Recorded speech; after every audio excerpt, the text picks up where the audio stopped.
Okay. Mick, what was the most pleasing aspect of that for you? Most pleasing thing?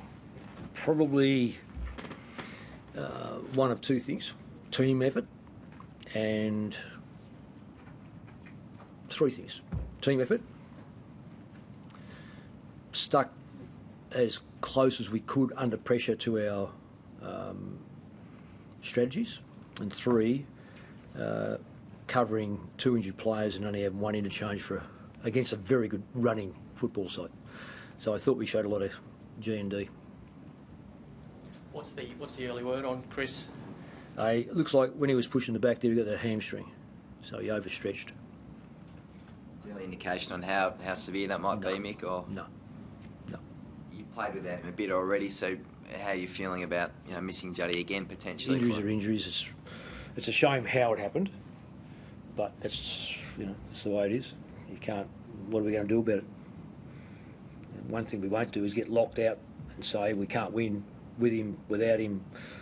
We all know how great a player he's been, and he's been missing all the year, really.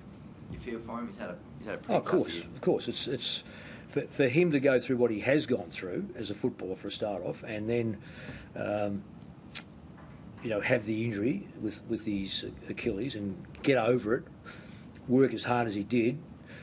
As he said to me, it wasn't a weakness or anything. It was just simply the occasion when he got it, gave it, received, and then got pushed. It was just an overstride, and probably most players would have got it. So, well, certainly players would have got that sort of pace. So there wasn't any question mark over that or him? No. Coming into the game? No. Just a case of no amount of preparation. What, do you think I would play someone with a doubtful hamstring after all that? I'm just asking about his that's his history. Well, no. He's had hamstring problems before. Yes. Yeah. And quaddies, I think. Yeah. Just in terms So just to clarify that, when you know they have, that's the last thing you would ever dream of doing. You mentioned obviously the low rotations at the end of the match. Yeah, and I've got to say, I really don't know how many we had. We didn't have a lot left anyway, so I haven't seen those figures, and I haven't got them here, so I don't know. You can tell me what they were. I'm just immensely proud, I guess, of you boys to hold on in that sense. Yeah, well, as I said, look, I don't think the Dogs were. We know it coming, but they were equally as tired. It was a pretty challenging match for both sides, I thought. There wasn't a lot of metres done back and forth, but the ones that were done were pretty ballistic by both sides. And then when it didn't move, it didn't move. Then there was no half measures. It wasn't it wasn't a chipping game. It was more stoppages and ballistic running, really, which is not ideal, but it does take its toll, I reckon. So full credit to Footscray. I'm first to. I thought the opposition were very, very good opposition, and it's great to be able to beat a side who is I have such high regard for. And the character of your group, given what they've been through this week, being in the media so much, and to be so compromised at the end, what do you think it showed? I don't think the week. It wasn't about the week leader. See, all I say to my player group about that sort of. It's for the media, and football media supporters are all run together. If we don't have one, the other doesn't exist. So I'm not here to say the media haven't done their job, but reality-wise, it doesn't impact on what we do, and it never will. So therefore, the pressures are internal. You put pressure on yourself, but nonetheless, when you've lost games, you have doubt. But also, when you've lost games and you can keep getting back up, it strengthens you. So I felt today we were mentally prepared and mentally strong when we needed to be. And I think that may have been an offshoot of losing 4. I'm not too sure. It's immeasurable. But my understanding of the game and sport in general is that if you lose games like this, there becomes a consolidation of the group and the mind. And today we were able to push through a lot of... one, a good football side, and two, lack of rotation availability. Mick, did you tinker with the game plan at all during the week, or were you guys just able to execute better under pressure? Not 1 inch. Why the difference then? Why the difference? Less turnovers, more opportunities, and took the opportunities. I think we kicked, you'll correct me on this, but I think from, look, I can't even know how many goals, I should put my glass on. Okay, we kicked 18 goals. I would be very surprised that 10 to 12 didn't come from marks, which we haven't been able to execute.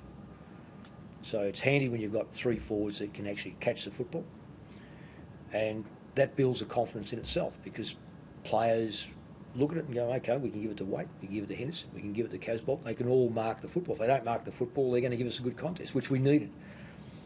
And I think that's a lesson for Jared, that it's not about just kicking goals, it's about the pressure you're going to apply to the opposition. So it's been a good lesson, and I think he is rebounded like you expect a very solid citizen to do.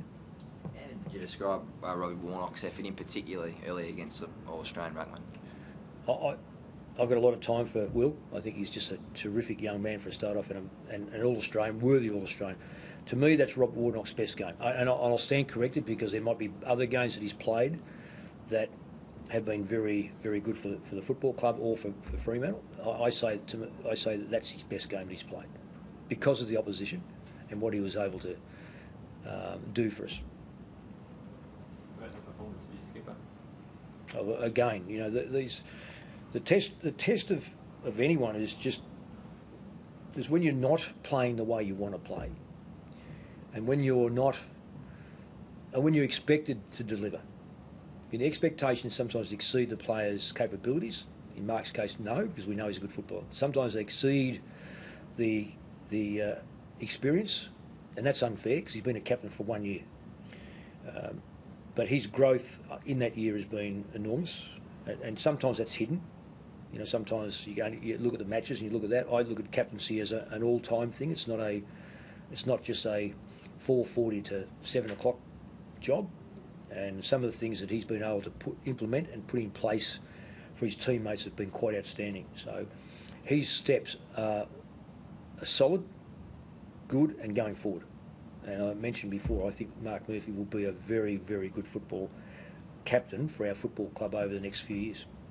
I know you said earlier that what happens outside doesn't matter, but would it have been harder for Mark this week in terms of the criticism, I suppose? Well, I'd say it's me answering that. You've got to ask Mark. He's been on radio, so you know, I'm sure he would have answered that. But I don't take that up with him. You know, how you're handling the press, or how you're handling the supporters. It's an insignificant part of what we have to go through a week without worrying about things that we can't control. They're outside the. You know, our football department is as strong as I've seen any football department. And the most important thing about a football department is trust. And when you've got that trust, it builds loyalty. When you've got loyalty to each other, not just to one person, it gives you great satisfaction to know that you can turn up on Monday and you've got everyone on board, win, lose or draw.